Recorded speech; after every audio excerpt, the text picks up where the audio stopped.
session.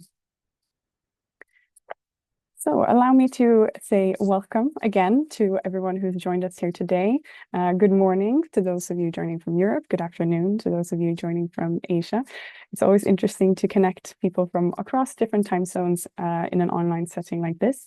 And today our focus is on the country-focused workshop series and navigating science and technology diplomacy ecosystems, with this session specifically focusing on Kazakhstan, and this second workshop in the series on the role of academia and research institutions in the country, and how you, as different individuals and different stakeholders, perhaps already yourself active in the field, can contribute and work with them. This series is organized in partnership with the National Center for Higher Education Development of Kazakhstan, as well as the Nazarbayev University. And I am Linnea Regnell. I am the one who is going to be leading you through the session here today. And I'm a project executive at the Asia-Europe Foundation, who also has been working specifically with this project on science and technology diplomacy for the past 1.5 years about so. And before we go into the content of today's workshop, allow me to give you an overview of the agenda for today. So we'll start off with my little introduction to this workshop series before I will hand over the floor to our keynote presenter for today, Dr. Khanat Kazanov, who will give you an overview of the role of academia and research institutions and set the scene for our panel discussion, which will be our second segment of today, where we'll be joined by distinguished guests who will share their different perspectives on the interactivity in the academic sector when it comes to science, technology, innovation, and everything that comes with its overlapping agendas. And then we'll close it off, and I hope that you will be joining us for the final session, and we'll have next week as well. But throughout today, you have the opportunity to interact, of course, with our speakers and also in using the chat function with the other attendees. But if you wish to ask a question, either to our keynote lecturer or to any of the panelists during the panel discussion, you can use the Q&A function that is available as a little icon on your screen. I see already that we have a question, and yes, the recordings from each meetings will be made available to you online and also sent out via email to all those that are registered. But you can use this function to ask questions, to upvote, and to also indicate any of the questions that you're interested in. And we encourage you to do so that we can have your input into how we guide the discussions throughout today's session. But without further ado, I would first like to give a little bit of context before I hand over the floor to this initiative and what we have been doing in the field of science and technology diplomacy within the Asia-Europe Foundation. So the Asia-Europe Foundation, for those of you who are not familiar, is ASEF for short, and we are an intergovernmental organization who works to strengthen cooperation and mutual understanding between Asia and Europe, as the name entails. And we do so across a number of different thematic areas, and we bring together a variety of both governmental and civil society stakeholders, and we do so to strengthen this connectivity, but also bring about opportunities for collaboration and exchange, with the aim of overarching to solve global challenges between the regions. And recently we have been doing so and focusing on specifically furthering this goal within the field of science and technology diplomacy. And we did so with kicking off in 2024, so last year, by conducting a mapping exercise of science and technology diplomacy initiatives, strategies, actions, personnel that are engaging in this field, and collected all of the information into a report. And this report is made available, and at the end of the session, you will have a QR code also to be able to scan to read it yourself. But building upon this report and following now in 2025, we wish to give highlight and spotlight a couple of countries that are doing a lot of work and contributing to the field of science and technology diplomacy, and also to help more stakeholders across both Asia and Europe to understand how the ecosystems work in these countries and how they, from their own perspectives, can interact with and also collaborate with these stakeholders together. So we do so by having this workshop series, and we're tackling it from 3 different perspectives. Last week we tackled government, and today we're doing academia and research institutions. And finally, next week we'll focus on the private sector and role of businesses in this ecosystem. But today the focus is on academia and research and that sector. So with that little background in contextualizing this session, I would like to introduce our keynote lecturer and hand over the floor to him. So we're very happy to be welcoming Dr. Khanat Kafanov here today as our keynote lecturer, who holds a PhD in education and is the Vice Rector for Academic Affairs at the Academy of Physical Education and Mass Sports in Kazakhstan. And with over 15 years of experience in higher education, he specializes particularly in academic quality assurance, accreditation, and internationalization. So great combination here for our session. Previously, he's also served as the Director of Quality Assurance at Astana IT University, and he's also worked at the Ministry of Education and Science, focusing here on the Bologna process and its implementation and academic mobility. So whilst we're focusing on research and academic institutions here, he also has that governmental background as well. So being also awarded the Best Teacher of Republic of Kazakhstan, his expertise in ESG standards, academic risk management, and leadership in educational reform brings us here today, and we look forward to hearing his presentation. So with that brief introduction, you can find out more also on our website about Dr. Khanat, but I would like to now give him the opportunity to share more about his perspectives and knowledge in this field. So Dr. Khanat, the floor is yours. We look forward to your presentation. Okay, thank you, Nea, for introduction, and good afternoon, everyone. So let me present my speech on the role of academia and advancing science and technology diplomacy in Kazakhstan. So let me share the screen.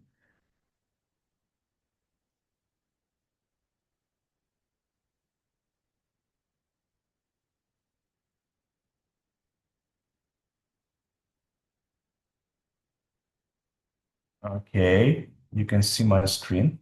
Yes, perfectly. Okay, thank you. So, distinguished colleagues and dear guests, it's honored to join you today at this important session on science and technology diplomacy and to represent Kazakhstan's academic community in this dialogue connecting Asia and Europe. Let me begin by expressing my gratitude to the organizers for creating a platform that promotes inclusive and forward-looking discussions. In a time of unprecedented technological change and global interdependence, diplomacy in science and innovation has never been more vital. So, Kazakhstan occupies a unique geopolitical and cultural position at the intersection of Europe and Asia. As the largest landlocked country in the world and leading economy in Central Asia, our country is more than geographic bridge. It's a strategic actor with potential to serve as a dynamic hub for international cooperation, knowledge exchange, and scientific advancement. In this context, science diplomacy emerges not as a theoretical ideal, but as an essential mechanism to address transnational challenges, accelerate innovations, and advance Kazakhstan's national interest in an increasingly interconnected world. So, Kazakhstan is strategically implemented a 3M strategy: middle corridor, middle power, and middle hub, to reinforce its position as a dynamic link between East and West and emerge as a key player in a global innovation and sustainable development. So Kazakhstan is enhancing its role in transcontinental trade through the development of Trans-Caspian International Transport Route, also known as a middle corridor, by upgrading, expanding infrastructure to improve the efficiency of cargo transit between China, Central Asia, and Caucasus and Europe, by strengthening regional ties through multilateral cooperation with countries like Azerbaijan, Georgia, Turkey, and European Union. So the Kazakhstan is leveraging its geopolitical neutrality and resource potential to evolve into a middle power with a growing influence in innovation and sustainability as a part of a clean energy transition. So Kazakhstan aspires to become also a middle hub for education, science, and intellectual exchange across Eurasia. This involves establishing itself as an academic and research bridge between Europe and Asia through internalization of university, dual degree programs, and regional education diplomacy. By promoting knowledge-based growth, by investing in STEM education, digital literacy, and academic mobility programs, by hosting research forums, think tanks, and science diplomacy platforms that address global challenges such as AI ethics, climate change, and innovation governance. So, under the Minister Sayasat Nurbek, Minister of Science and Higher Education, Republic of Kazakhstan, Kazakhstan has embarked on a bold and strategic campaign to welcome foreign university branches on its soil, transforming the country into a regional academic and innovation hub. So, 2 years ago, the minister announced the launch of some 8 new foreign university branches by year-end, including De Montfort University of UK in Almaty, Coventry University UK in Astana, Woson University of South Korea in Turkestan, and so on. The minister emphasizes that these international education providers are treated on par with investors, enjoying tax incentives, land benefits, and regulatory flexibilities. And Kazakhstan is becoming a regional magnet for international education and research. So we have now more than 34 branches of foreign universities currently operating in Kazakhstan. More than 30,000 foreign students, including 12,000 from India. Strong state support for global partnerships and transnational education. So on the slide, you can see the partnership models with the foreign branches of universities. So as a fully foreign educational institutions like De Montfort University, for example, some branches of universities as a University of Arizona in Petropavlovsk, like consortium model or Luban workshops. Kazakhstan is steadily expanding its presence in the global academic area, positioning itself as both as a source of globally competitive talent and partner in international research and innovation. This global academic footprint is sustained through a set of well-funded, strategically managed mobility and scholarship programs designed to nurture high-caliber human capital. One of the cornerstones initiatives of Kazakhstan's international education strategy is the Bolashak Scholarship, established 30 years ago. This prestigious government-funded program has significantly enhanced the country's international academic profile. So, the key features are over 15,000 recipients sent to top universities across more than 30 countries since the program's inception. Comprehensive financial support, including full tuition, accommodation, health insurance, and international travel expenses. Global reach with placements at institutions such as Harvard, Oxford, Stanford, MIT, and so on, and designed to address critical skill needs in Kazakhstan's economy. Graduates are required to return and work in the public or private sector for a specified period. So this next, sorry. Okay. I've talked about the academia across the country. So let me say some words on a science. The developed and approved concept for development of higher education and science for 2023 and 2029 presented a new model of science administrations.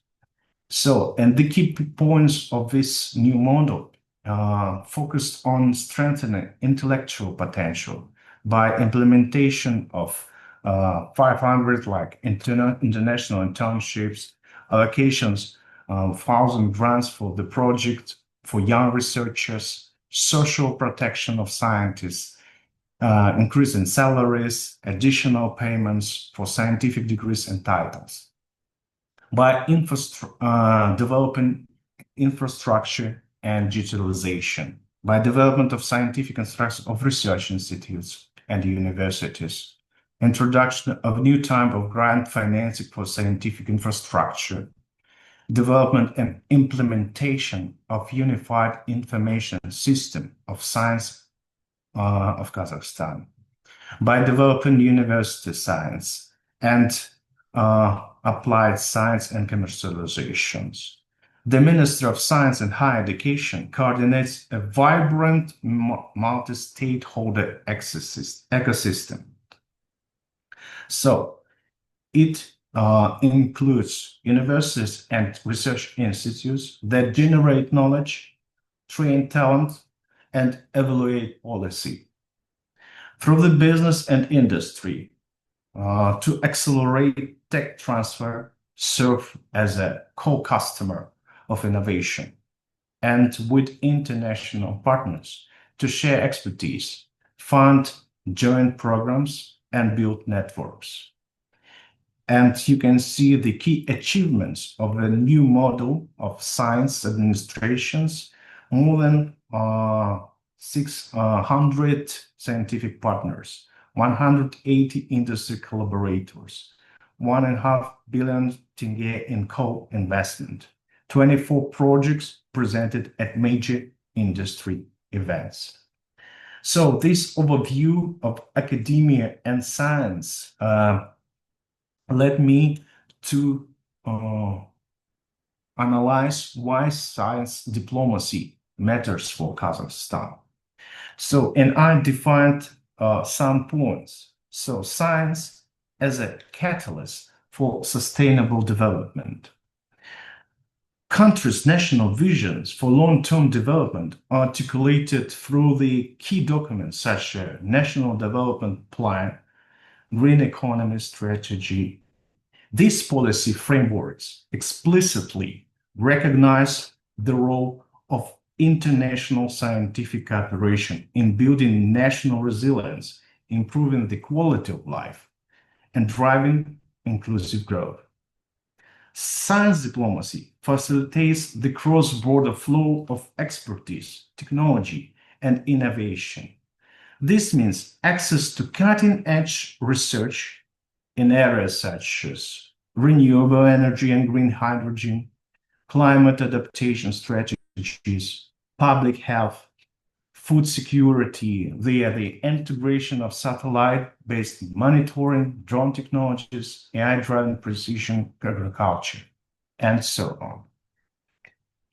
The second point, science diplomacy as a tool for foreign policy and soft power. So in addition to domestic benefits, science diplomacy serves as a vehicle for Kazakhstan's foreign policy. Through bilateral and multilateral scientific engagement, Kazakhstan enhances its reputation as a reliable, forward-looking partner committed to peace, cooperation, and shared prosperity. In particular, science diplomacy enables Kazakhstan to project soft power, highlighting its commitment to peaceful dialogue, evidence-based decision-making, and collaborative solution to global challenges. It contributes to regional integration especially within frameworks such as the Central Asia Regional Economic Cooperation Program, Shanghai Cooperation Organization, Organization of Turkic States. It advances Kazakhstan alignment with global norms, particularly the United Nations Sustainable Development Goals, and helps fulfill international commitments on climate, health, and innovation. Kazakhstan's leadership in hosting global forums such as the Congress of Leaders of World and Traditional Religions, Astana International Forum, underscores its credibility as a convening space for dialogue. Extending this reputation into the realm of science opens new avenues for influence and impact. The next point is regional relevance that addressing cross-border challenges. The Central Asia region is a home to shared set of ecological, economic, and social challenges. Transboundary water management in, for example, Sirdarya and Amudarya rivers, the long-term environment damage of Aral Sea, seismic risks, biodiversity loss, and agricultural degradation all demand joint responses. Science diplomacy enables Kazakhstan to engage with neighbors and global partners in co-creating evidence-based policies and technological interventions. As example, Kazakhstan involvement in regional desertification monitoring and water governance initiatives fosters stability and sustainable resource management. The next point is integration into global knowledge networks. So, in this part, science diplomacy provides a framework for this integration by promoting joint PhD programs, postdoctoral mobility, international fellowships, facilitating the establishment of joint laboratories and centers of excellence, encouraging participation in Horizon Europe, Erasmus+, and different funding schemes, supporting open science, data sharing, and global standardization.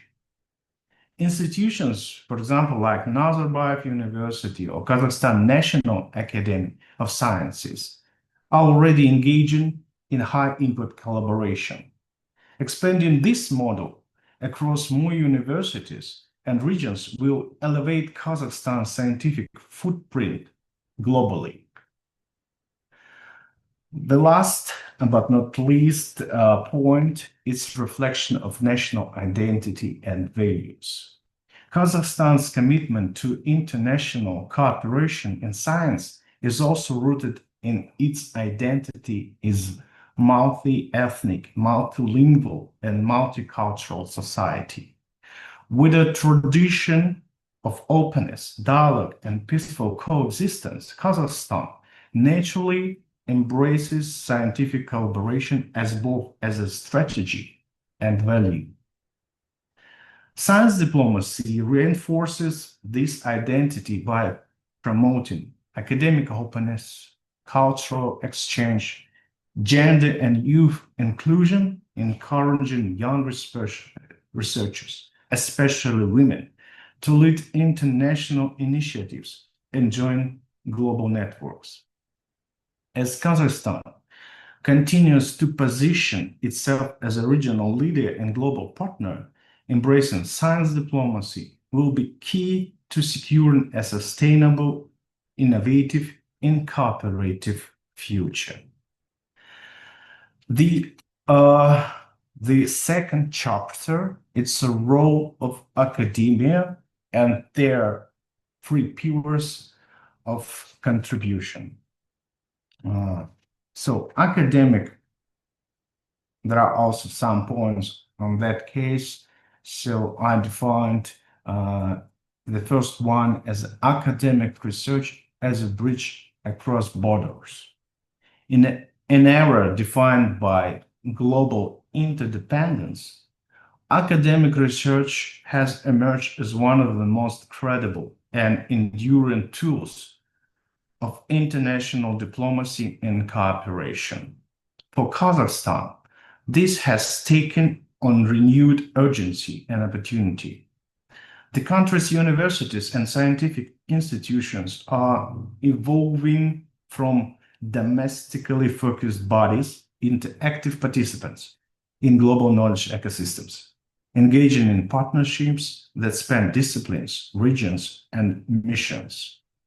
Kazakhstani academia served as a strategic conduit between local insights and international innovation.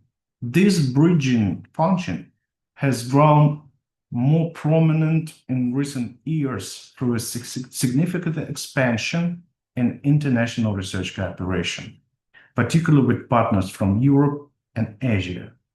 And this collaboration have gained momentum in priority sectors aligned with national and global development agendas, such as renewable energy and green hydrogen, as I've said, space technology and satellite analytics, biomedicine and agrogenomics. So institutions such as Nazarbayev University play a pivotal role in anchoring these collaborations. It's Nazarbayev University, for example, research and innovation system. It's a regional hub for interdisciplinary science, entrepreneurship, and open innovation.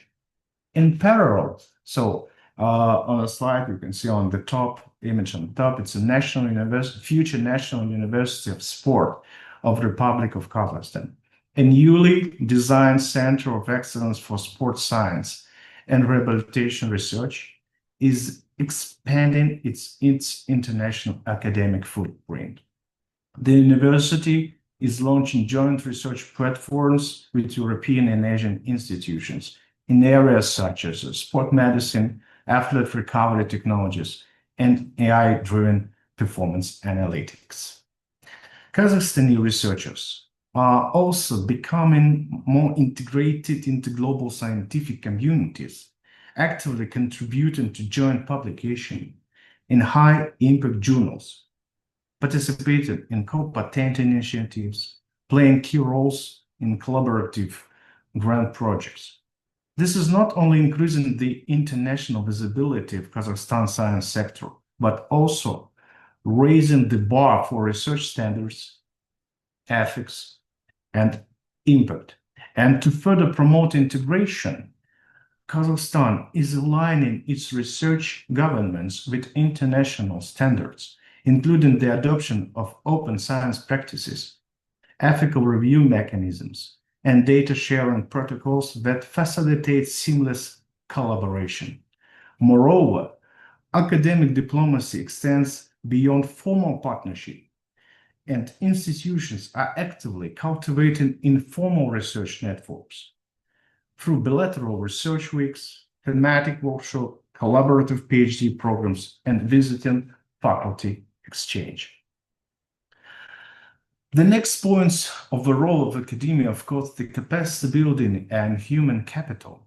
In the evolving landscape of global governance, universities are no longer limited to roles in education and research.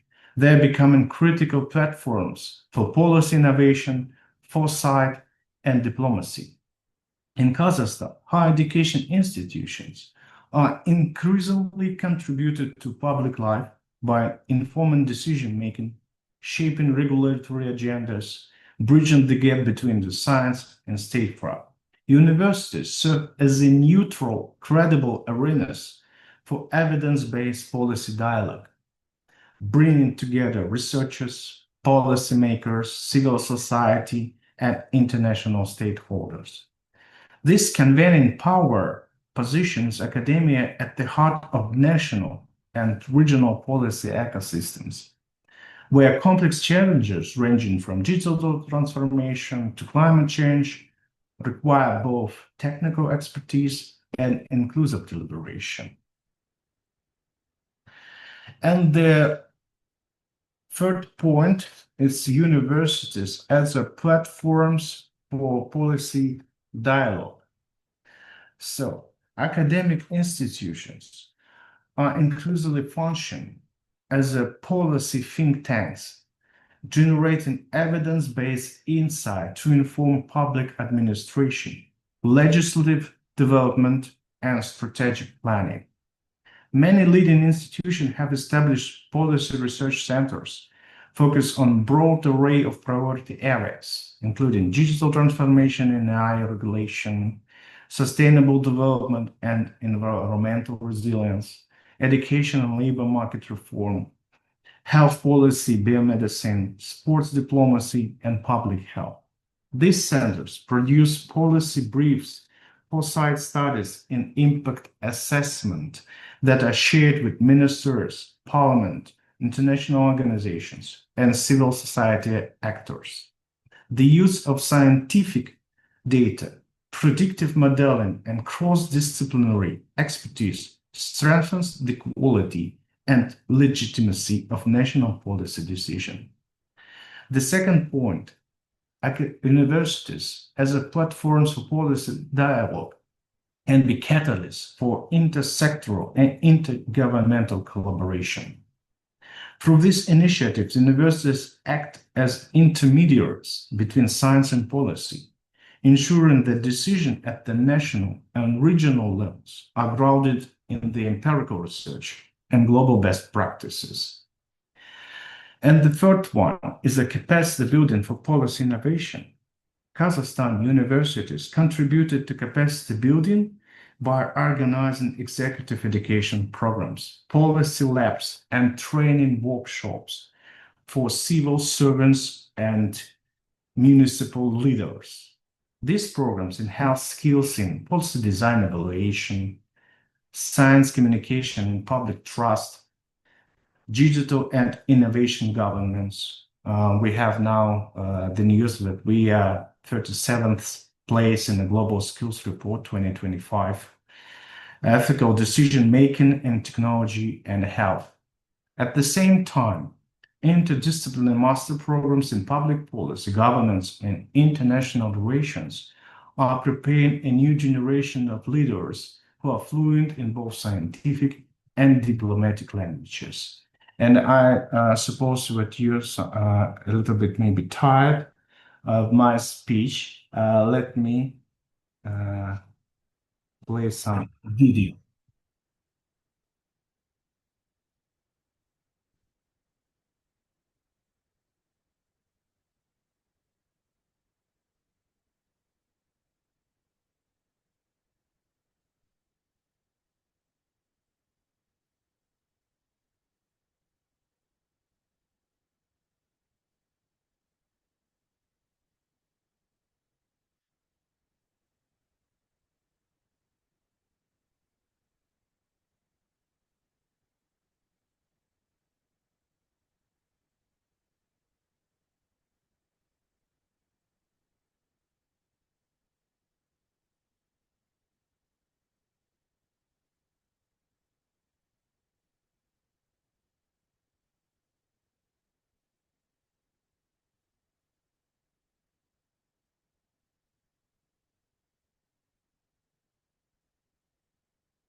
Okay, thank you.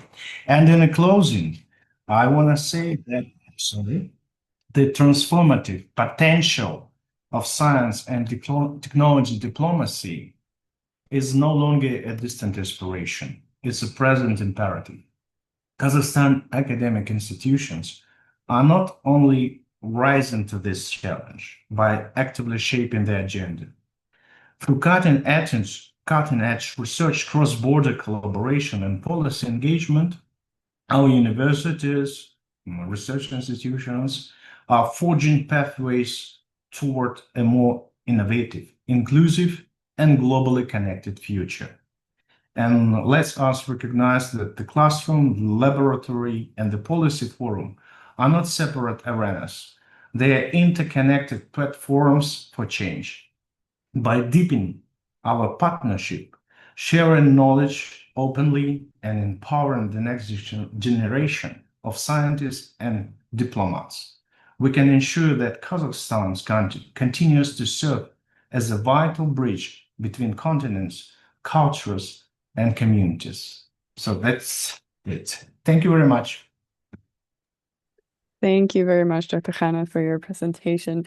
It's very interesting to learn more about the way that academia is active in this field, and it's very impressive to learn just what an academic hub that Kazakhstan is, and the way that they're driving these connections between academia and science. And it will be interesting to see how the implementation of this plan of the development of higher education and science involving these different stakeholders will take place in the coming years. So we look forward to seeing that development. Thank you very much.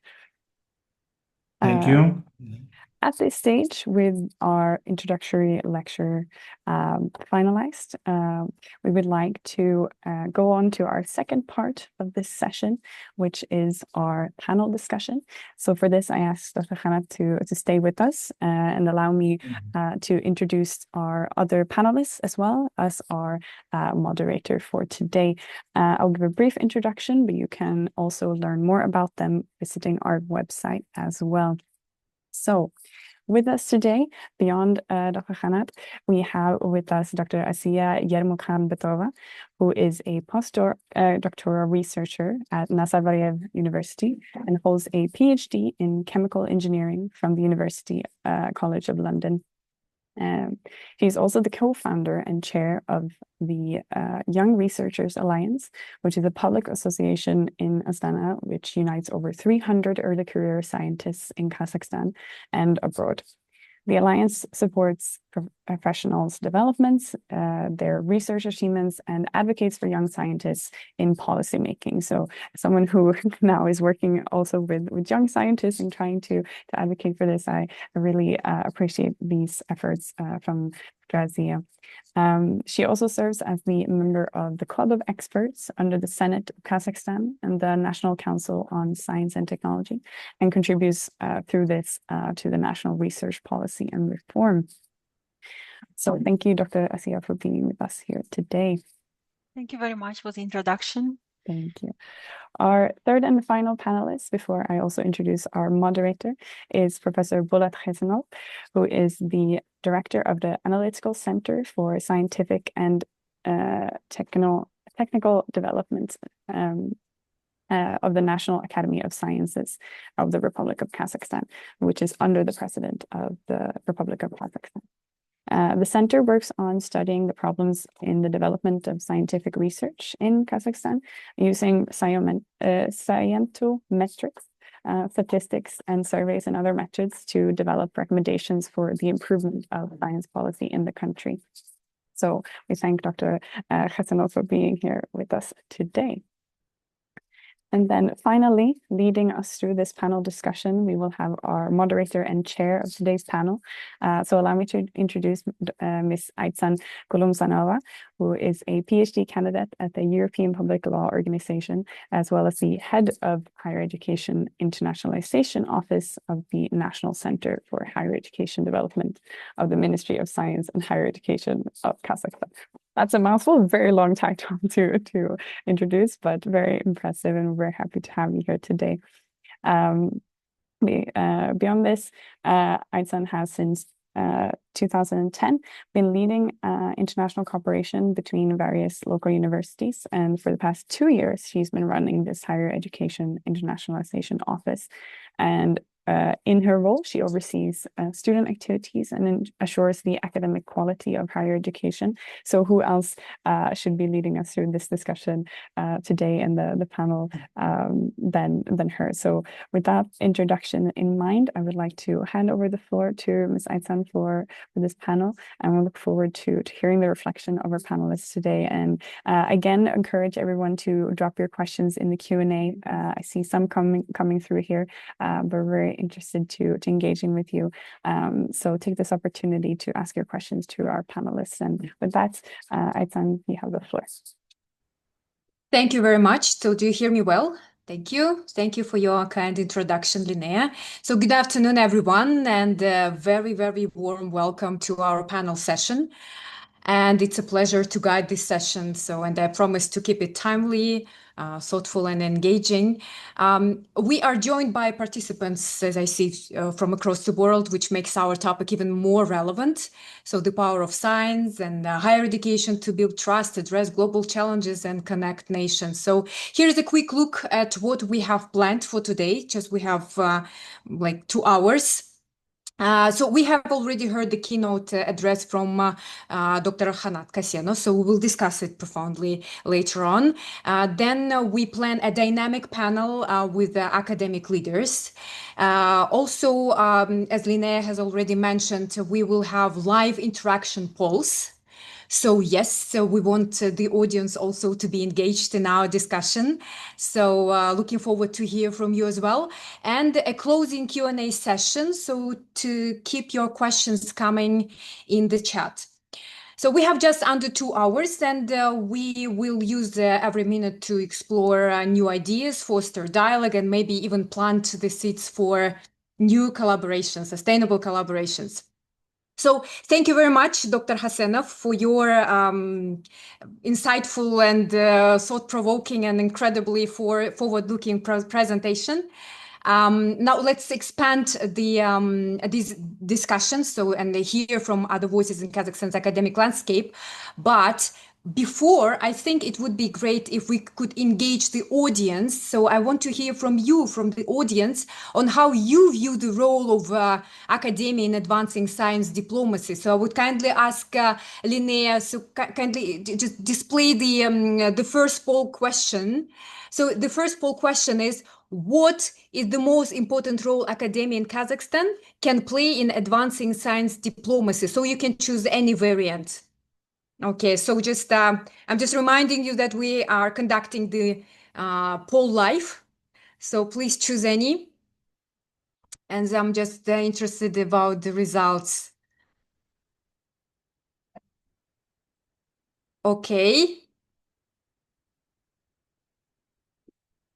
So do we have the results already? We see the answers coming through. We have 11 out of 28 here.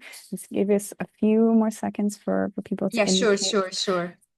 And we'll see. But currently in the lead, we have conducting collaborative research with regional and global partners. So we'll see if it comes out on top as well. We'll keep it open for a few more seconds. So take the opportunity to share your experience. Sure.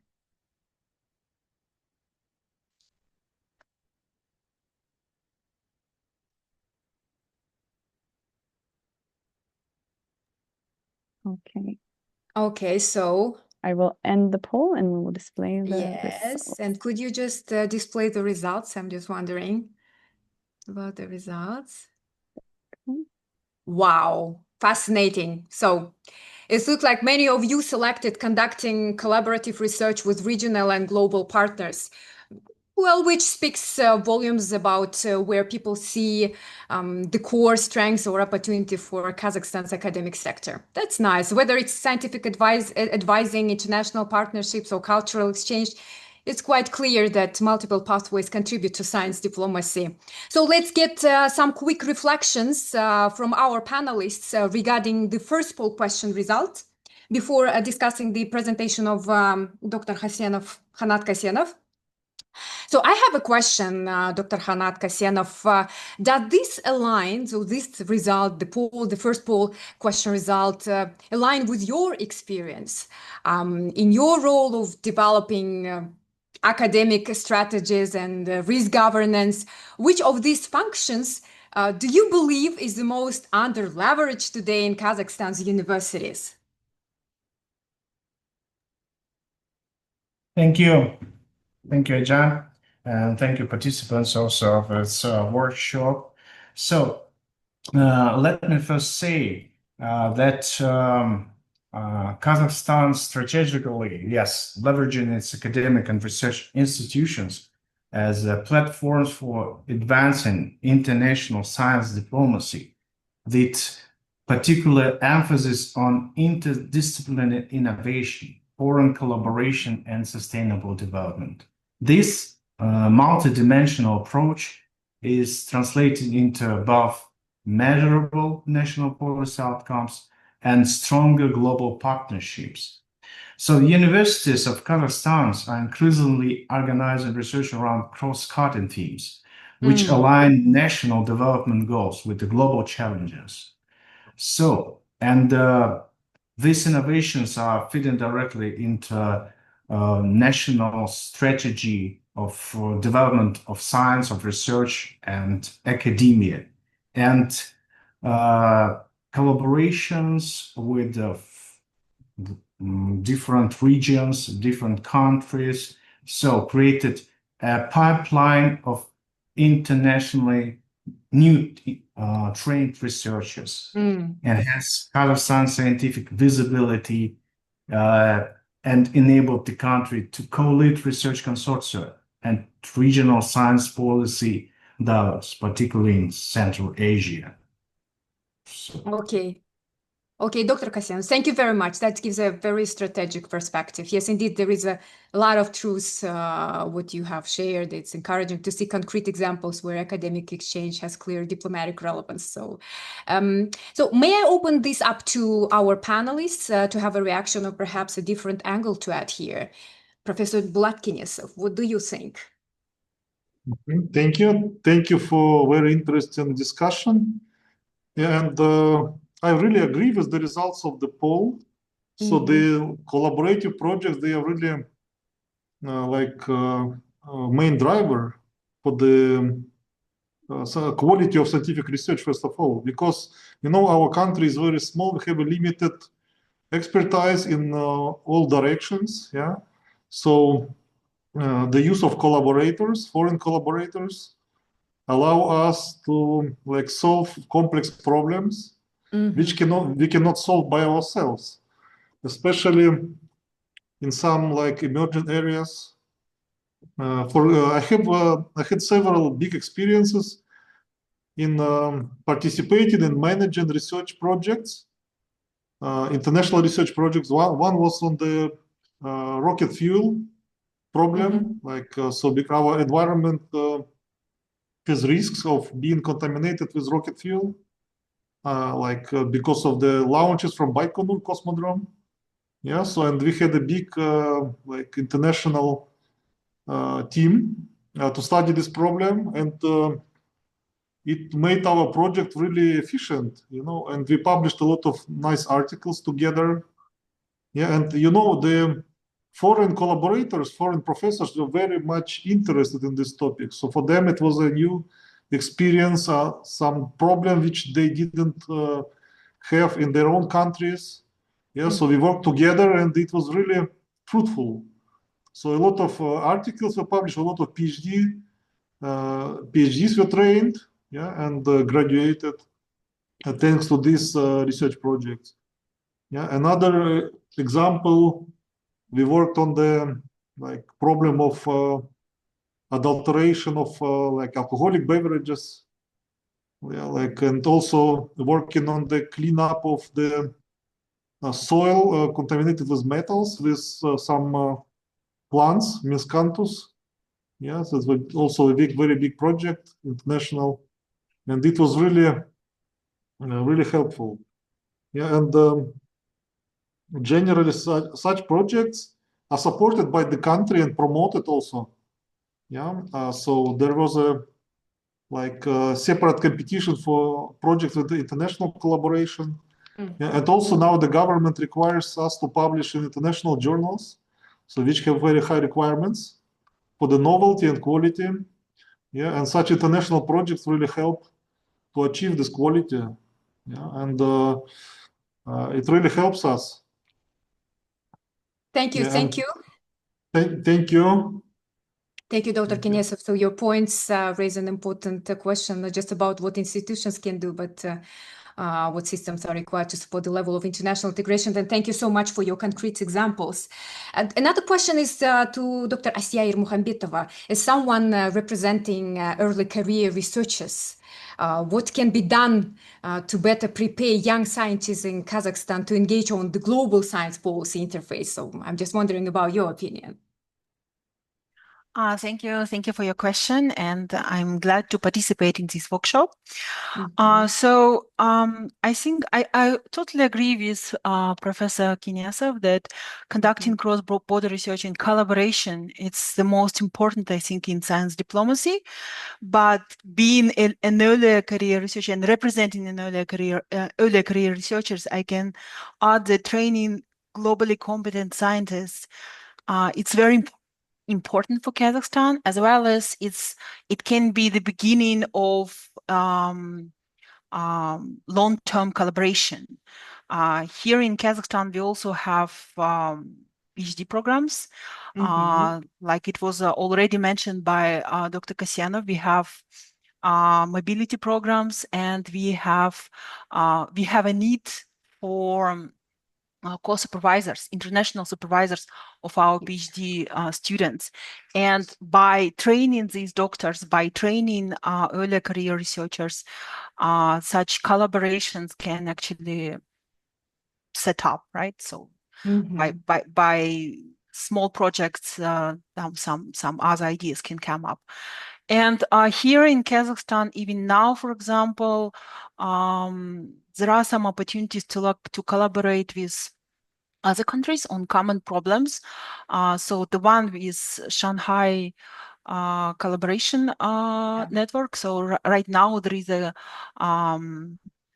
competition going on to solve common problems within this organization, right? So for researchers to solve the problems. And also in general, I can say that being at Nazarbayev University, we have lots of international research partnerships. I think it's over 100 different international research organizations. And I've been part of Horizon projects and some other international projects.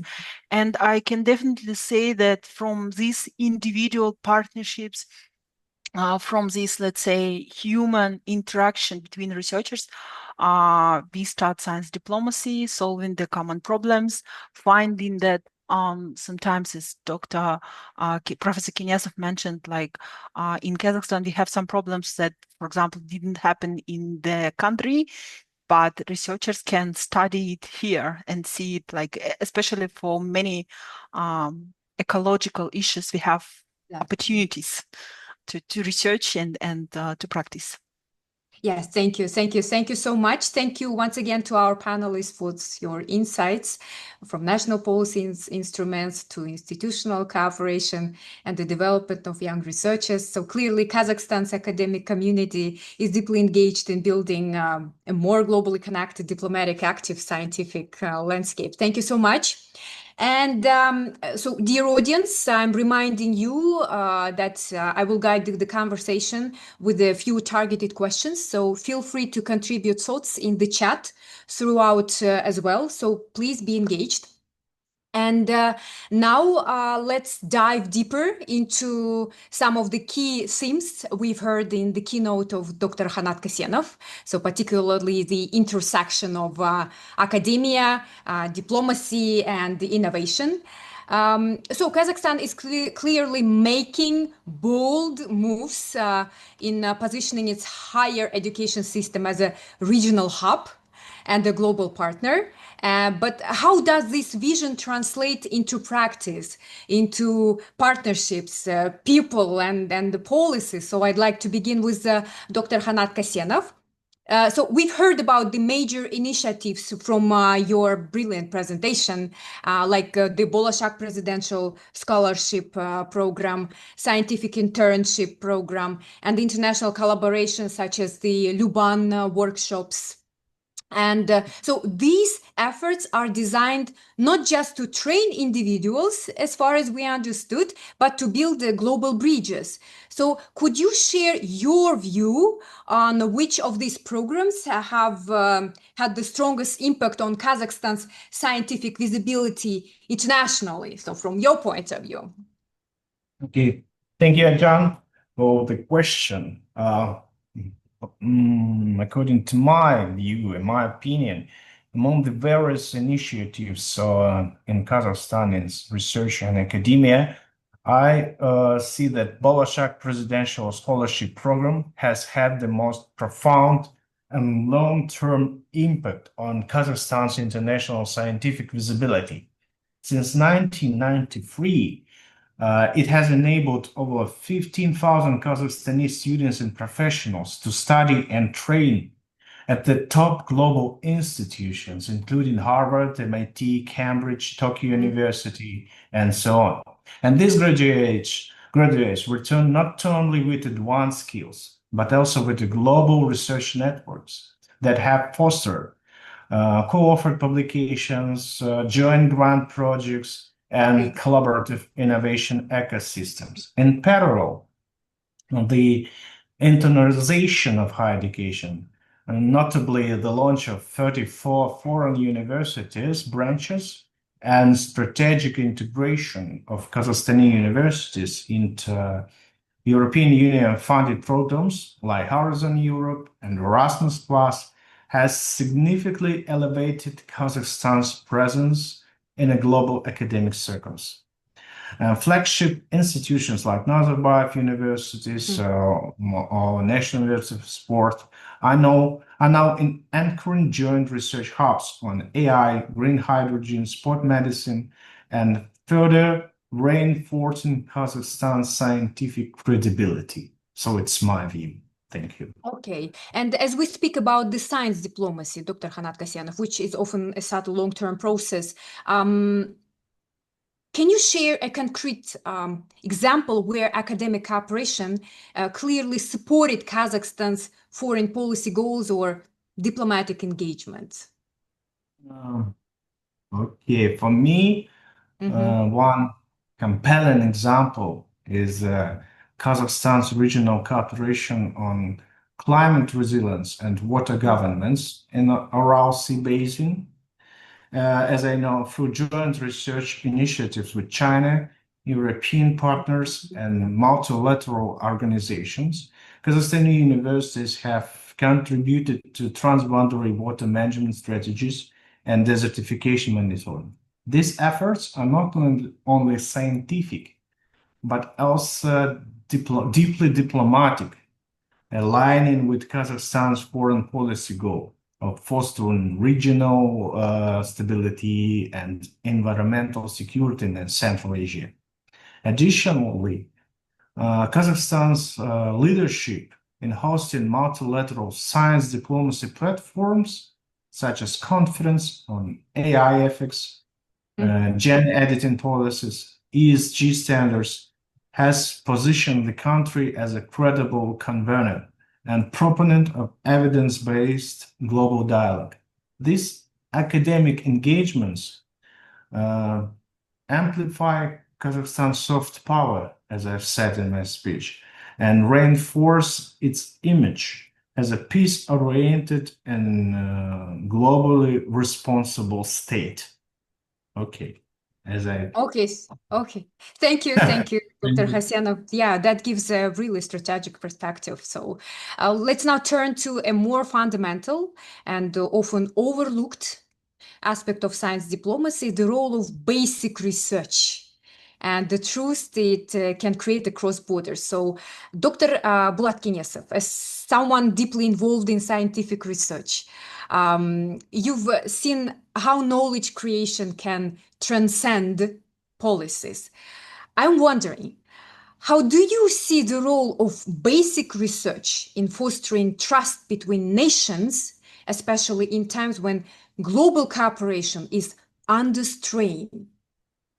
And as Kazakhstan seeks deeper integration into global research networks. So it has already been mentioned from Horizon Europe and Erasmus Plus and other projects to bilateral scientific exchanges. So what are the key ingredients needed for our universities to participate more actively in these global consortia and funding schemes? So could you share your opinion about that? So, okay, so very interesting issue. So the basic research is really becomes more and more difficult studying complex issues, and it actually requires a very often requires very complex and very expensive infrastructure.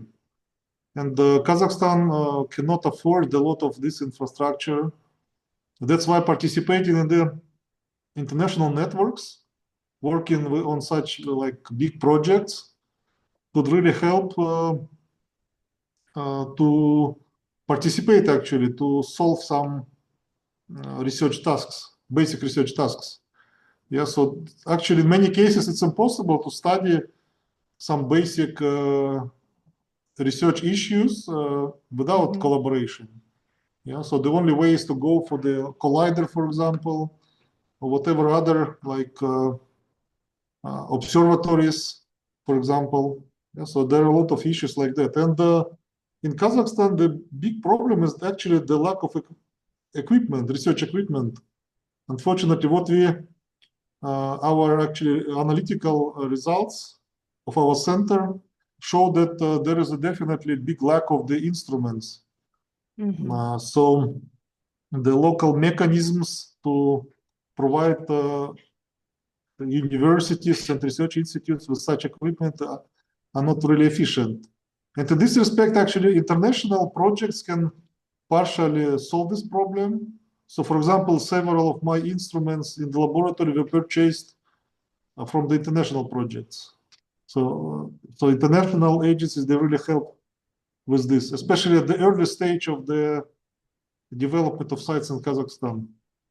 Yeah, so I think, in my opinion, our government should invest more into the infrastructure, research infrastructure, so that like scientists from Kazakhstan could be actually involved in more basic research, which is at the same level of the foreign researchers. Yeah, okay, so often you need the same instruments in different countries to compare different results, yeah, in our country and in other countries. So if you don't have such instruments, it's impossible. Yeah, so in many cases, we cannot take samples to the foreign laboratories to analyze them because it's too expensive, and actually we cannot bring too many samples. Yeah, we can bring some of them, but generally it very much limits the collaboration. Yeah, so this is a major problem, I think, in our country, and I hope that it will be solved in the near future, because without big instruments, the efficiency of scientific research can be limited. Yeah. So that's all. Thank you. Yes, thank you. Thank you so much for sharing your opinion. Dr. Asiya Ermuhambetova, so what do you think about this case regarding those barriers that we collide in terms of science and research? In terms of barriers, I would say there are, well, being an alumni of University College London and even studying in the UK, I've seen that infrastructure is never enough for researchers. And even there, they collaborated with other countries, with other European countries for a common infrastructure, for common equipment, other universities as well, like even UCL is one of the richest UK university, but even though they purchased some equipment together with other universities like Manchester University, Oxford University, etc. And here in Kazakhstan, we definitely have a problem with infrastructure, but we have some, let's say, we have some barriers in terms of conducting some specific research, and also looking at the map and how big we are, how big our country is. It is difficult even in terms of samples to locate from different cities, even though, for example, we have facilities here at Nazarbayev University, or we have facilities in East Kazakhstan Technical University. But again, Kazakhstan is big, and even those facilities that we have are quite spread in across the country. But again, those are limitations that many countries are experiencing. And I think through such collaboration, through different collaboration in the country, international, we can solve such well, we can actually solve some of the issues. Of course, that I totally agree with Professor Kinesov. We need some support, more, let's say, focus on the infrastructure development in general. Okay, thank you. Thank you so much, colleagues. And I have a question to all of you and to the audience as well. How, especially for the panelists, how can universities better prepare the next generation of science diplomats, particularly young researchers and students, to operate confidently on the global stage? So, I mean, in terms of science, in terms of participation in research projects, and etc. What do you think?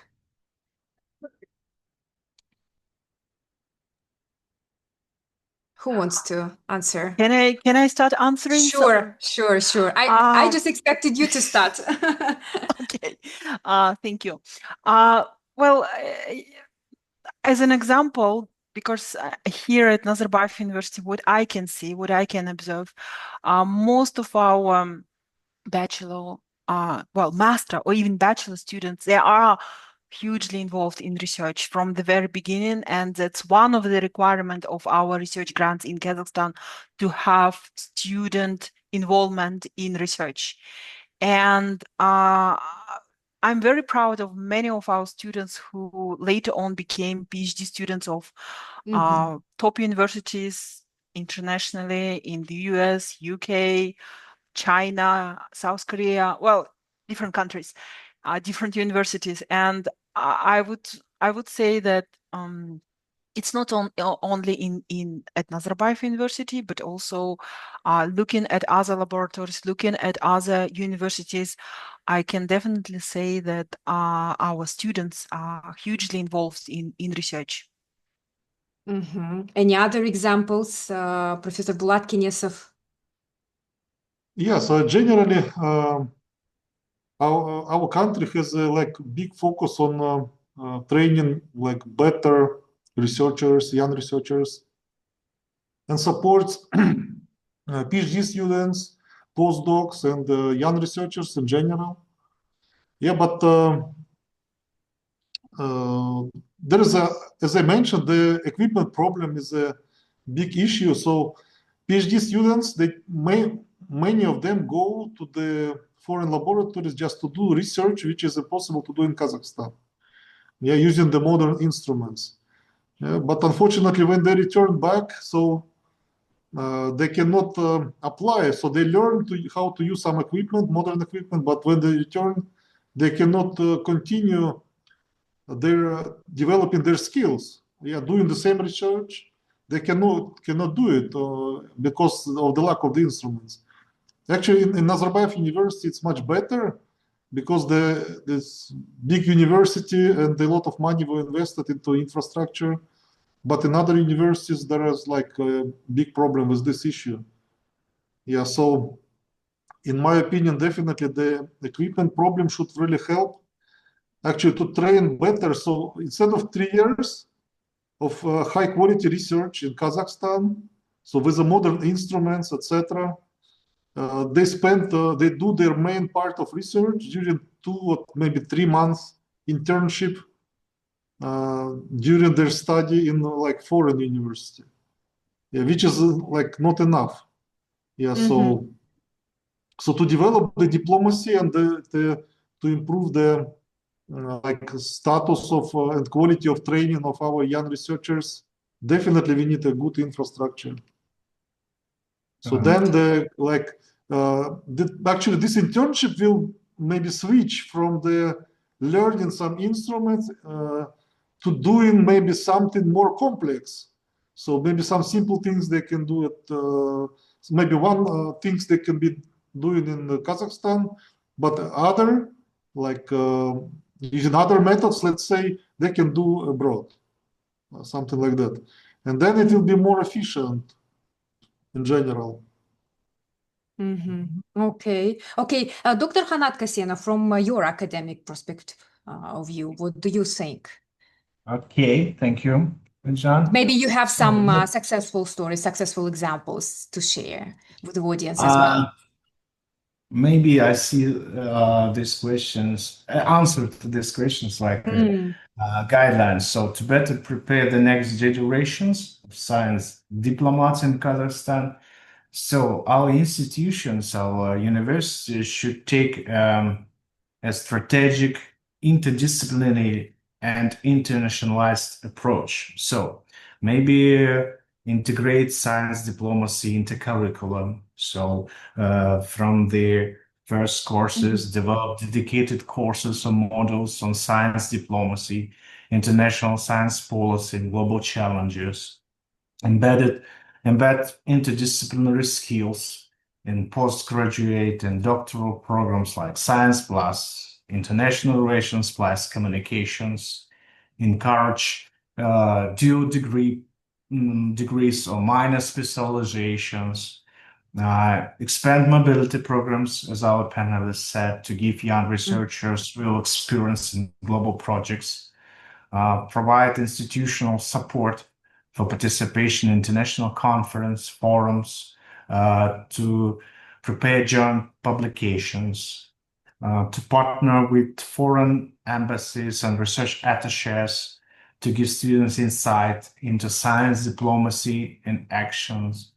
So maybe to develop some for global engagements like intercultural communication, negotiation diplomacy, science communications, promote multi-language proficiency and academic writing for different workshops, mentoring, and create mentorship programs, pairing young researchers with diplomats, policymakers, or experienced international researchers with visiting professors.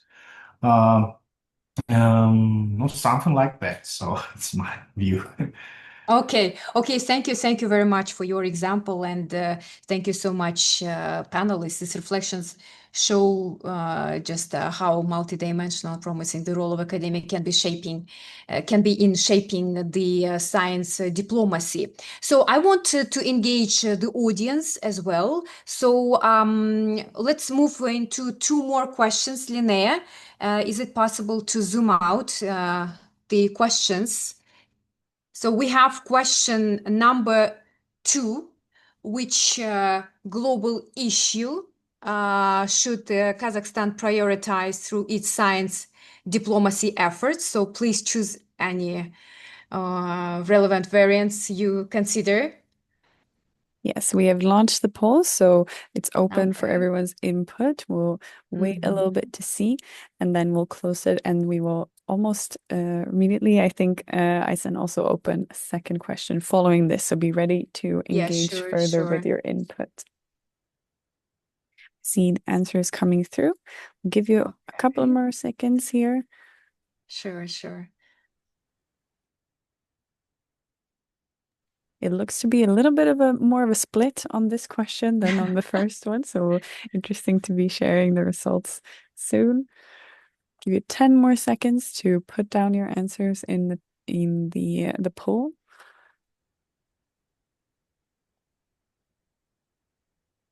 Okay. Saw one more answer potentially coming through, and I will now close the poll and share the results. Okay.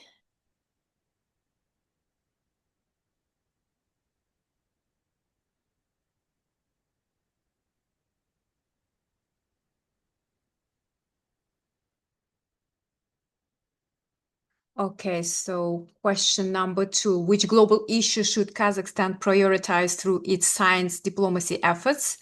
And we see 42% addressing climate change and promoting regional sustainability. So we should take it into account and then come back to discuss it. Okay, so let me fix it. And the next question is,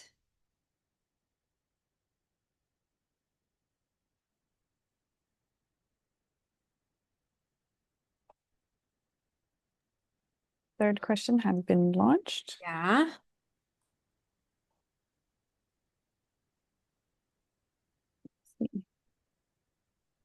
Wait, bit of technical difficulty. We're launching it now.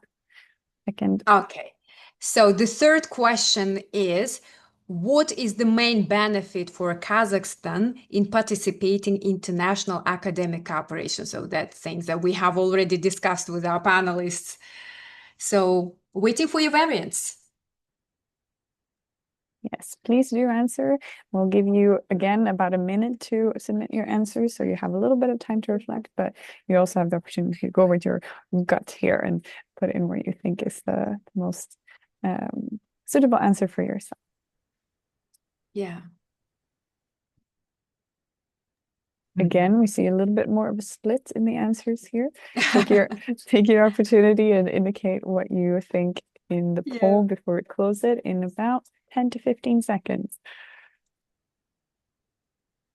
Okay.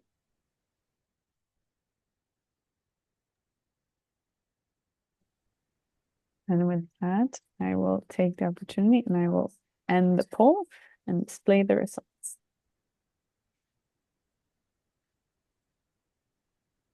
Okay, so what is the main benefit for Kazakhstan in participating in international academic cooperation? So we see, again, 42% sharing knowledge and innovative practices with international peers. Then we have increasing the global visibility and the impact of Kazakhstan in research, gaining access to global research funding and infrastructure, and only 8% building long-term trust and partnerships with other nations. Okay, so that's interesting. So these answers reveal a clear kind of global awareness among our participants. That's a fascinating snapshot. Yeah, thank you. So it looks like participants recognize the need for both national and international synergies, and let's open up and do these findings, colleagues, surprise you? Could you share your opinion? Who wants? Dr. Professor Bulat-Kinesov, what do you think?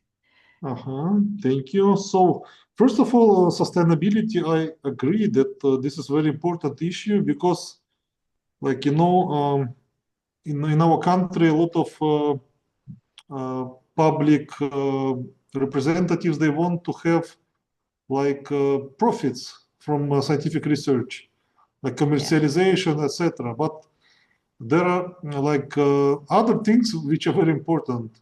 So this sustainability principles, so there are principles established by UN. They really help to better plan and manage scientific research, because like financial part is only one part. Instead of focusing only on the profits, we can also improve the health, education, environment, and by that we can save a lot of money actually, and we can the impact can be much greater instead of just having big profits. So it's really important. And the second thing, actually, I was thinking about infrastructure.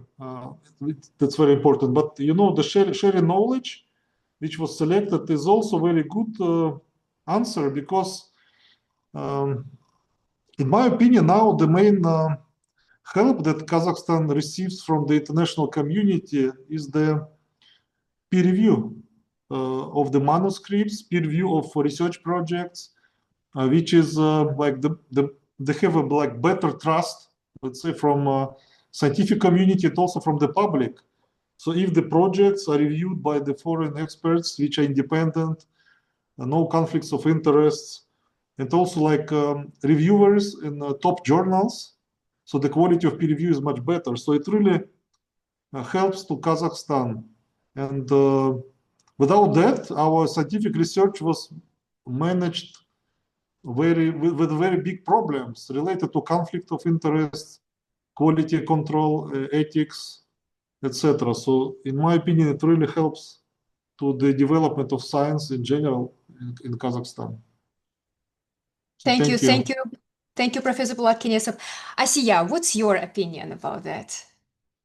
I totally agree that sustainable development goals in general, SDG goals, are very important, and I think it's the biggest global issue that should be the priority for science diplomacy efforts. And in Kazakhstan, although as mentioned by Professor Kinesov, most of our research grants, most of the research funding, let's say, has an idea of commercializing science or getting the benefits, the actual benefits.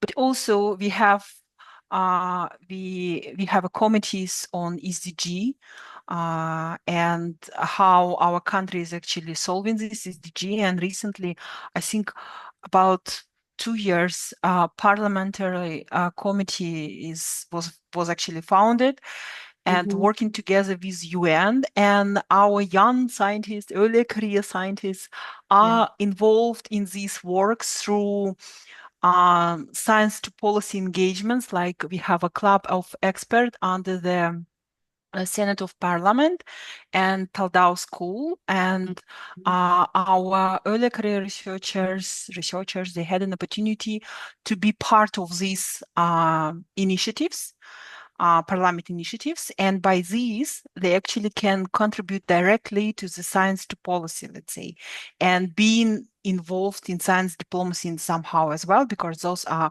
related to SDG and UN activities in Kazakhstan. And right now I can see that some, let's say, grants or some tasks being reviewed in terms of how SDG goals, how the sustainable development goals are addressed. And I totally agree, it's very important, because no matter where your country is, where you're located, all these problems, it's for the earth, and it will anyway, it will result if, for example, all let's say countries would solve their SDG, but we don't, then the whole earth would be affected. Now, in terms of what is the main benefit of international academic cooperation, I totally agree. It's exchange of knowledge and innovation. Anyway, we have a problem with infrastructure, and this really helps to collaborate with others and share. And I think some of the workshop attendees asked about material transfer agreements. We have them in Kazakhstan.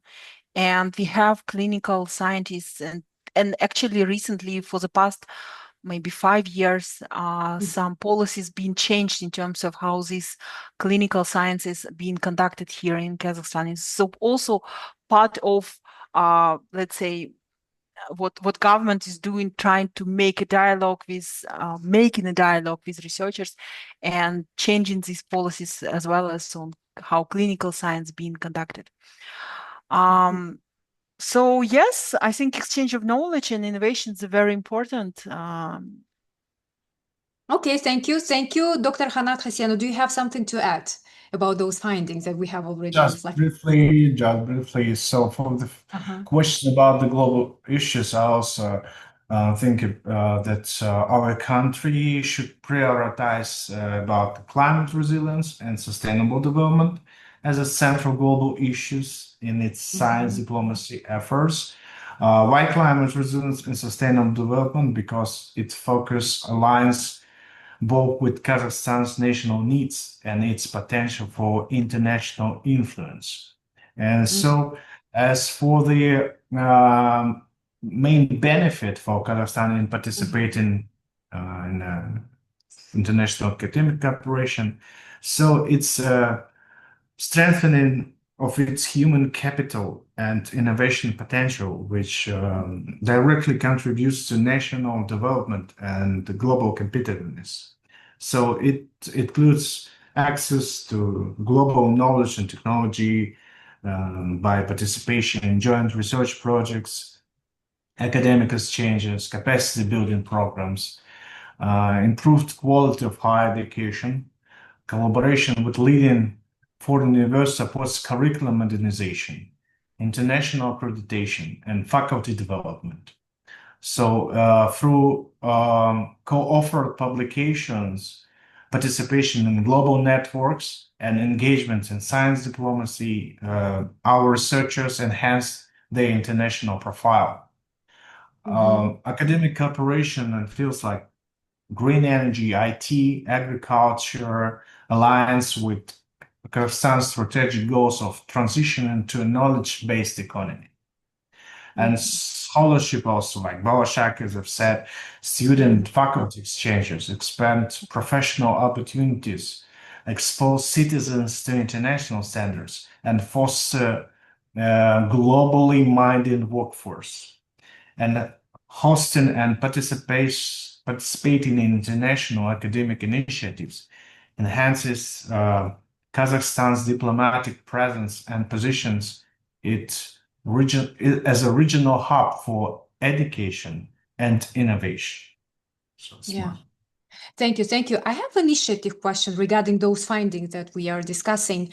Does this, to all our panelists and as well as the audience, but especially for the panelists, does this align with the current, those findings with the current institutional strategies you see unfolding? I mean, whether in research centers, ministry strategies, or grant applications, and are we investing enough in these global competencies,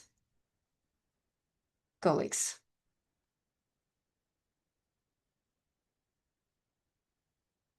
What do you think? Dr. Asiya Ikhmuhamvetova, your opinion. Are we working enough on that? I would say that we started working on it, and we are actually, for some issues, Kazakhstan been working for many years. But I would say that in terms of how scientists are involved, how researchers are involved, it's another topic, it's another story, I would say, because for many years, unfortunately, basic research, general research, been underestimated and not financed very well, if you would look from historical perspective. But this is not the case for the last 5-6 years, and now it's different.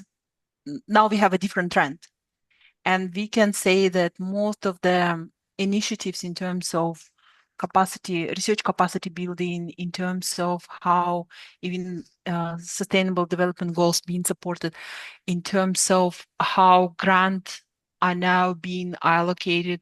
Of course, there are, let's say, there are things we need to work on, but we can say that the trends we have now, the more money now spent on research in general in Kazakhstan in the past 5 years, and we can say that through such different committees and involvement of our researchers as well, now, let's say, grant system in Kazakhstan, research grant system in Kazakhstan, slightly changing towards solving the sustainable development goals problem. Thank you. Thank you. Professor Bulat Kinesev, what's your opinion? Yeah, so first of all, I'm more familiar with legislation in the field of science policy. Yes, so science and technology. So when developing this legislation, so the knowledge and experience of foreign countries is heavily used. Yeah, so a lot of things like in recent years, particularly, they are based on the best experience, let's say, in the world. Yeah, of course, there are some debates about the application of some different requirements to Kazakhstan. So, but you know, researchers, they study these issues and they can better understand what's going on. Because, you know, to implement something from the foreign country, we need to, first of all, understand how it works, how it should work before starting to implement it in Kazakhstan. Because, you know, we had a lot of issues with that, with direct implementation of foreign policy in Kazakhstan, without proper understanding how it should work. So the consequences were negative, especially like in the field of higher education, like Bologna system. There is a lot of criticism, but the problem is not the system. It's because the quality of understanding how it should work was a little bit behind. Mm-hmm. Yeah, and a lot of issues were caused by that. But when using the science policy, so we take into account these possible problems. Yeah, so we try to adapt it for Kazakhstan to study what's going on in our country and to have it like a step-by-step plan to implement it. But there is also some problems, you know, because the things which work in foreign countries, they have like big chances of not working in Kazakhstan because of the people are not ready just. Yeah, so first of all, you need to educate people, explain everything, and then maybe it will work. Yeah, but the direct translation is not possible. Yeah, so that's like from my experience. Thank you so much, Dr. Bulat Kenesov and Dr. Khanat Kasyanov. Can you finalize? So what do you think? Okay, but if we talk about the investment, for example, in research, yes. Yeah, the situation, I think, is improving. Maybe, as our panelists said, not sufficient to fully meet the country's ambitions for becoming a knowledge-based economy and regional innovation hub. But also the problem is that the public funding dominates the sector.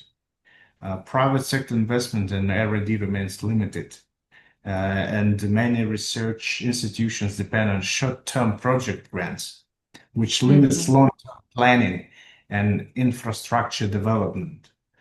So, but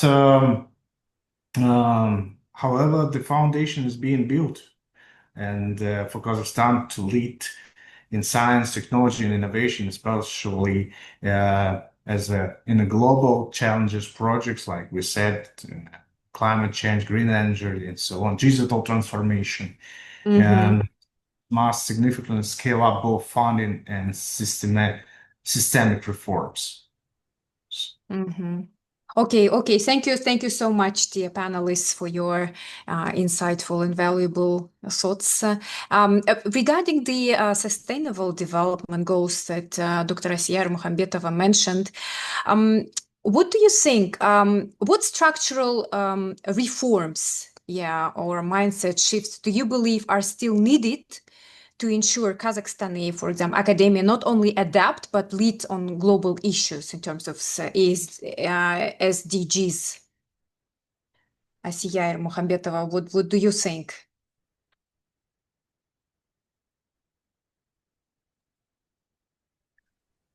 Well, I think, well, first of all, in Kazakhstan, we decided what SDGs would be achievable to Kazakhstan, what is a priority for our country, and as far as I know, we had some indicators that our country wants to achieve, and actually measures whether we are moving towards achieving them or not. And in terms of how academia are solving SDG in Kazakhstan and moving towards it, I can see that we have a force in terms of what projects are interested, what our researchers, what our academia are interested in. But on the other hand, as it was mentioned before, most of grant system here in Kazakhstan focused on commercialization, so that's becomes a challenge. And most of the projects that are related on SDG issues are international projects or supported by international agencies as well. Although again, this trend is actually changing. It's moving. It's moving, yeah. Yes, but so we have positive trends, but still not enough, I would say. And in general, the mindset maybe should be changed in terms of how research is being treated, because it's not something like we need a long-term investment. It's not something what we can do short-term, solve the issues short-term. And that's most of our universities, our institutions are struggling with. I think it's not only in our country, in many countries, like 3 years, it's not enough. It's not enough for any research. Yeah. Okay. So thank you, dear panelists. Thank you. That was a truly valuable discussion. I think so many insights were shaped, and I'm sure it will inspire further reflection and sustainable collaboration. Now, we are running out of time. So now we have time for a few questions from the audience. So please drop. Should we drop them into the Zoom or chat, or I'll direct them to our panelists, I think. Yeah, Linnea. So we have some questions. Let me see. So we have the first question is, are there any collaborations between Chinese and European research institutions taking place in Kazakhstan? So do you have any ideas? As for me, just as a representative from the Ministry of Science and Higher Education, so I should say that we have some projects. This is the project that has been mentioned by Dr. Khanat Kasyanov. This is Shanghai Cooperation Organization Project Network Project that gives the student exchange mobility, as well as we have a very a well-known project, one road, one belt, one road. Yeah, it used to be like a Silk Road project, so within Chinese universities and research organizations. And as for the European research centers, this is something like Marie Curie projects, also very popular in terms of research. And Horizon Europe, Dr. Asiya Ismailova, you were involving in that project as well. So, okay, the next question is, how is Kazakhstan leveraging its... okay, so this one that we have already discussed. How are Kazakhstan's academic and research institutions addressing key challenges, fostering interdisciplinary and international collaboration, and just a moment, and contributing to national policy, sustainable development, and long-term vision of global science diplomacy? Very, very substantial questions. Any volunteers to answer this question? John? Okay, let me answer. Yeah, sure. Okay. Thank you for the question.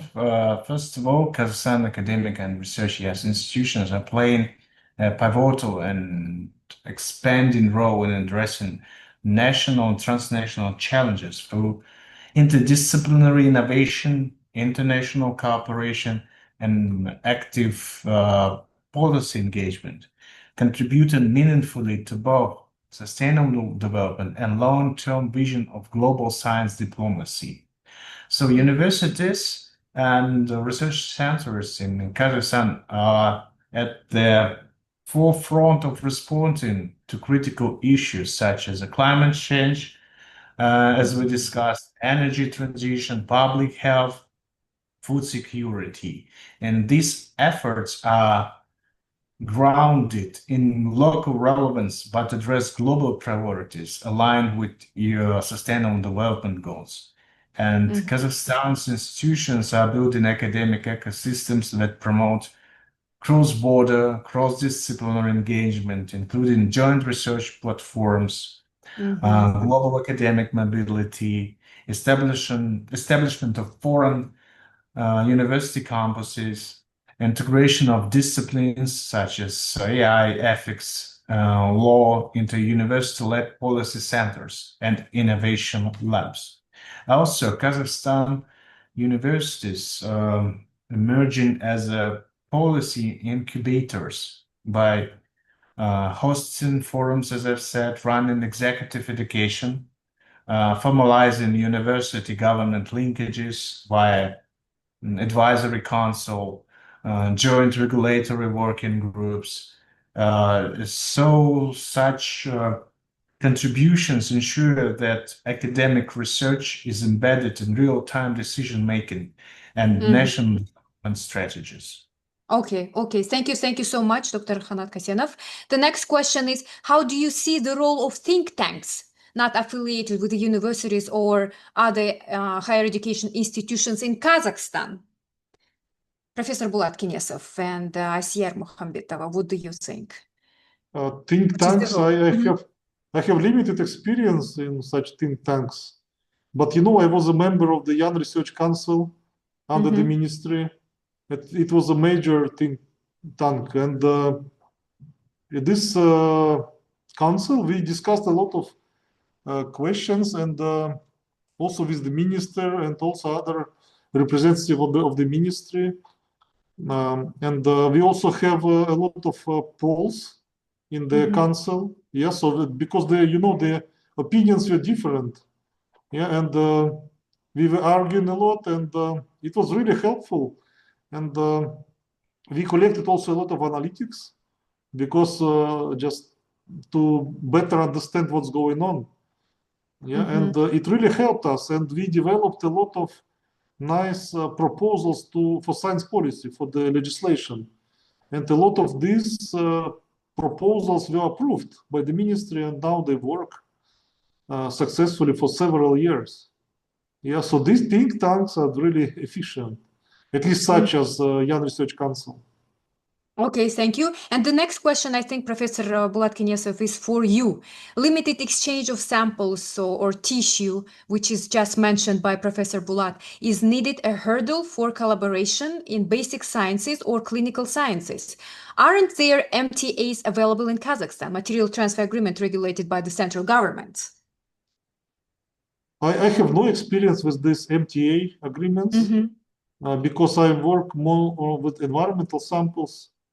But probably Asiya told a little bit about MTA, and I think now a lot of academic institutions, they have these MTAs to exchange samples between different countries. But I have no personal experience with that. Dr. Asiya Akhmetova, do you have anything to add about the question? I just know that it's been developed, and now there are changes in terms of how clinical studies, how clinical research is being conducted here in Kazakhstan. They recently, within these 3 years, the change has been actually done after the COVID situation. Many changes occurred during that period in terms of how this has to be treated. Okay. So we are moving to the next question. Good evening. I'm an educator in Vietnam, and I have a question for our panelists. As far as I'm concerned, a university in China has implemented AI integration, particularly DeepSeek, into students' personal accounts. I believe AI-powered educational tools are not only virtual assistants for students, but also enhance domestic AI platform without relying on their nation's AI. Have universities in Kazakhstan followed this pattern? Will it become a trend in academia worldwide? Very nice question. Very nice question, colleagues. Any volunteers to be the first to answer? Yeah, I can say a couple of words probably, but so I don't know whether some national platforms have been launched by the academic institutions, but many students, they use the ChatGPT, for example, or other tools in their work. But there are a lot of debates about ethics of this process and also academic integrity. Yes, and last year I think there were some recommendations were approved by at the legislation level, or maybe this year even. Yeah, so just they have to, if they used AI, they need to report. Yeah, and also, actually, yesterday I gave some lecture about AI, the use of AI for research, and I also had a very nice question from the audience about that. Yeah, so generally AI can be used, but you should really just use it to improve the efficiency and report how you used this AI. But generally, you cannot use AI for like changing some pictures, plots, etc. Yeah, you can just use it. And generally, it's like publishers, they generally allow that, but you need to describe how you use it, just to clear. have clear understanding your input. Mm-hmm. Yes, thank you. Any other ideas, colleagues? There was a big discussions here at my university, at Nazarbayev University, in terms of how AI should be used, how it should be implemented. And even now we have a research ongoing in terms of how our professors are using AI in education. And there are some good examples, successful examples of how our researchers are using AI for their research. But again, of course, the policy is being adopted and it's strictly prohibited to use AI for making the text, making the images, but for editing, collecting information, maybe classifying the information, basically working with data in general. And AI, at least in our university, is being adopted quite heavily, and our students are using it. But of course, there are limitations in terms of how they can use it.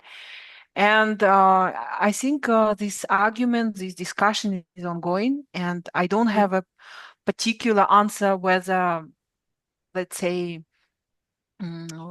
how it would be actually implemented in general. I mean, here in our university even. And also in terms of our own AI system, I know we have institute. The name of this Institute of Smart Systems and Artificial Intelligence, Nazarbayev University, and they're actually developing Kazakh language model, AI Kazakh language model. It's one of the research activities that's been supported by the government, and it's one of the aim also to develop our own LLM model. Again, there are many activities ongoing in terms of how AI is used, what we are doing with AI, and it's still maybe my other colleagues can contribute more in terms of what's going on in particular, and it's still ongoing debate. Okay, thank you so much. So we have 10 minutes.